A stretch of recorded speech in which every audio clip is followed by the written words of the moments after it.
Alright guys, so selamat tengah hari semua. So hari ini saya mau kongsi sedikit tips macam mana kita nak entry setup engulfing, scalping engulfing di M5. So sebenarnya engulfing kita boleh pakai di multi time frame lah, okay. Tapi kalau tuan-tuan ada basic macam mana nak tengok macam mana kita nak tengok price tu sudah membuat reversal, sudah membuat start membuat kenaikan, lagi bagus lah. Cuma untuk setup engulfing ni kita boleh pakai di multi time frame. Okay. Contohnya kita jumpa bearish bullish engulfing macam ni. Okay. Dan bila kita jumpa bullish engulfing, kita menunggu price retrace di area base. Okay, di area base ini, dan kita mengharap price continue membuat kenaikan. Okay. Price membuat kenaikan. Then di mana kita start nak entry, kita boleh start entry di zone base. Okay, dalam zone base ni. Okay, dan stop loss kita adalah di bawah daripada candle shadow ni, shadow bullish engulfing. Kalau bullish, shadow di atas lah. Dan TP wajib kita adalah di mana? TP wajib kita adalah di awal penurunan, awal price membuat penurunan dan balik. So sini adalah TP wajib kita. Dan kalau kita boleh pakailah 1:3, 1:2 risk ratio terpulang daripada anda. Okay. Kalau saya akan contohnya ada 3 entry. Saya akan close 2 entry di sini dan saya membiarkan 1 entry untuk pergi lebih jauh lah. Okay. So ini adalah technical analysis yang kita akan pakai. Okay, di dalam H1 kita nampak pun kita boleh nampak satu setup. Okay, sini. So price retrace di area ni, kita start buy di sini. Kalau nak sharp entry ya, tuan-tuan saya lupa bagi tahu, kalau nak sharpkan lagi entry, kita boleh start buy bila price sampai di zone sini. Tapi kadang price tidak sampai di bawah sekali. So price react di dalam base ni tersebut, kemudian continue fly. Okay. So ini adalah salah satu contoh. Dan bila kita tahu sini ada bullish engulfing, okay,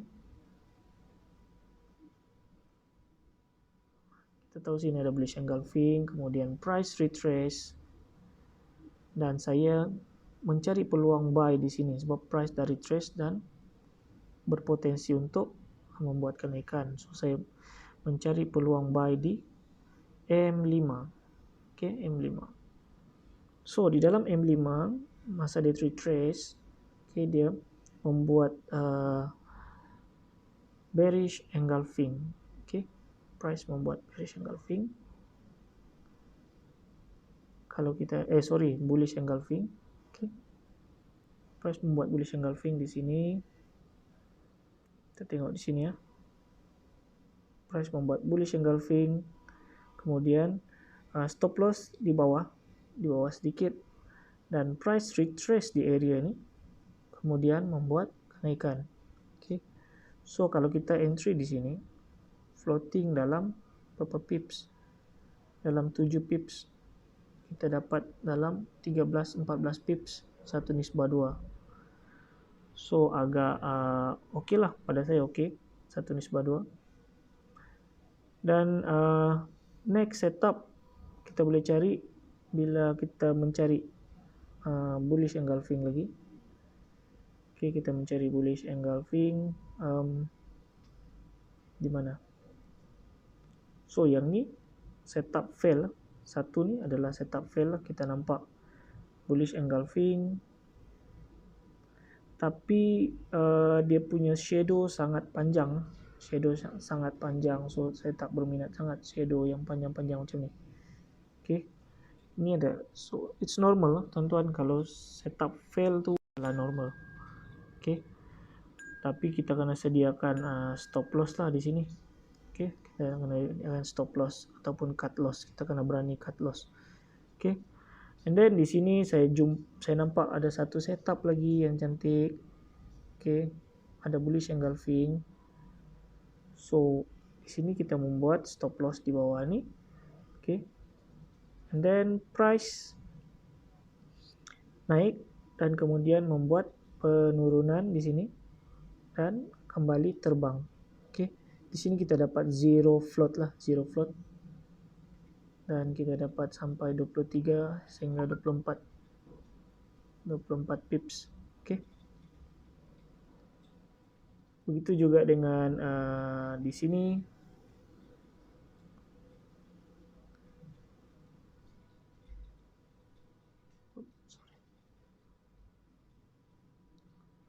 Di sini kita nampak bearish engulfing.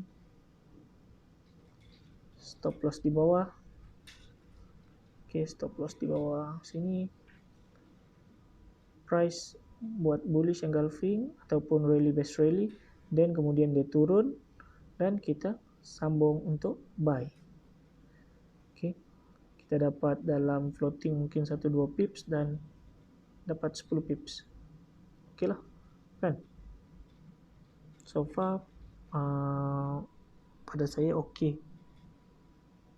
Sebab kita punya floating pun bukan banyak. Oke. Dan scalping kita tak boleh hold lama. So tadi saya nampak bearish engulfing di sini. Oke, bearish engulfing. Clear, very clear bearish engulfing. So saya letak stop loss di sini, price retrace, dan saya sell di sinilah. Oke, saya sell di sini. Saya tak sure dia boleh sampai berapa jauh. Kalau sampai di bawah sini, saya akan close lah. Kalau sampai di bawah sini. Oke. Sampai di sini dalam 25 pips. Dia floating tadi dalam 1-2 pips mungkin. Kalau nak hit stop loss, saya tak bisa hit dalam 6 pips. Oke. So yang ni saya biarkan. Kita sambung tadi. So untuk setup sell sama juga. Sell sama juga ya. Sell contohnya kita boleh cari setup sell di sini. Sini ada bearish engulfing. Oke.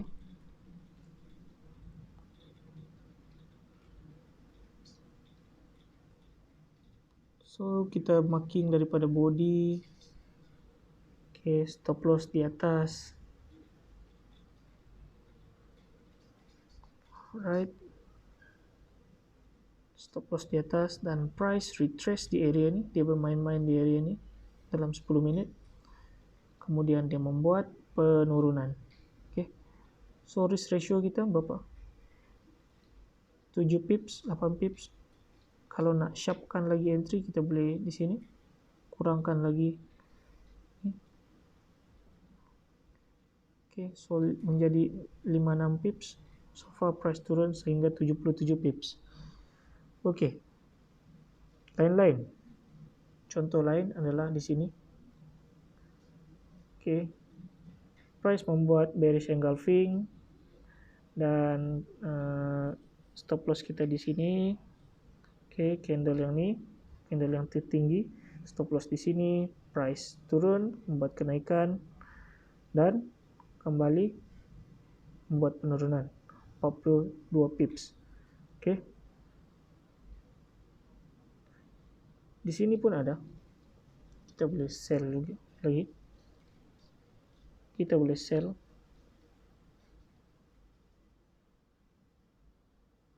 Di sini.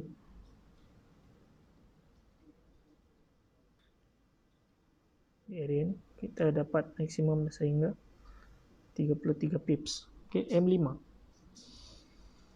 Kita boleh close di sini sepatutnya. Kita punya first TP awal kenaikan kan, ataupun awal kenaikan di sini area ini 33 pips. Dan di sini price sudah kembali react daripada zone sini, zone yang ini.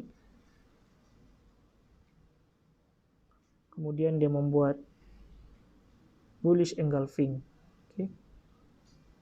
So price membuat bullish engulfing. Stop loss kita di sini, jangan besar-besar stop loss. Mungkin bawah sedikit saya daripada ini, ataupun bawah daripada ini, bawah daripada support. Okay. Dan price membuat bullish engulfing, dia retrace, dia ambil yang ni, dia clearkan bearish engulfing yang ni. So dapat di sini, kemudian kalau kita nak buy, kita buy di area sini. Ini dia dah ambil price, so zone ni dah clear, so tak ada masalah untuk dia membuat kenaikan. So far price pergi sehingga 80 pips, risk 10 pips. Okay. Dia sama aja, tuan-tuan. Kita buy, kita sell. Sini area yang sama juga. Dia tak react, tapi siapa yang instant buy, instant sell, dapat entry yang cantik. Okay. Sini sama, sini macam saya bagi tahu tadi. Kalau kita letak betul-betul di atas ni mungkin hit stop loss lah. Tak apa. Tapi siapa yang cut loss, dia jenis cut loss, dia tak letak SL, dia letak dia manual cut. Kalau dah naik, dia masih boleh hold dan dapat entry sehingga 77 pips. Okay. So rasanya itu saja untuk perkongsian saya pada hari inilah, dan semoga bermanfaat. Di next episode kita berjumpa lagi dalam teknik-teknik yang lain. Dan untuk pengetahuan, saya juga entry menggunakan supply and demand lah. Okay. Dan selain daripada scalping, untuk long term saya entry menggunakan supply and demand, di mana saya akan kongsikan tips-tips pada masa akan datang lah. Okay, itu saja perkongsian saya pada tengah hari ini. Kita berjumpa lagi di next episode. Sekian, selamat tengah hari semua.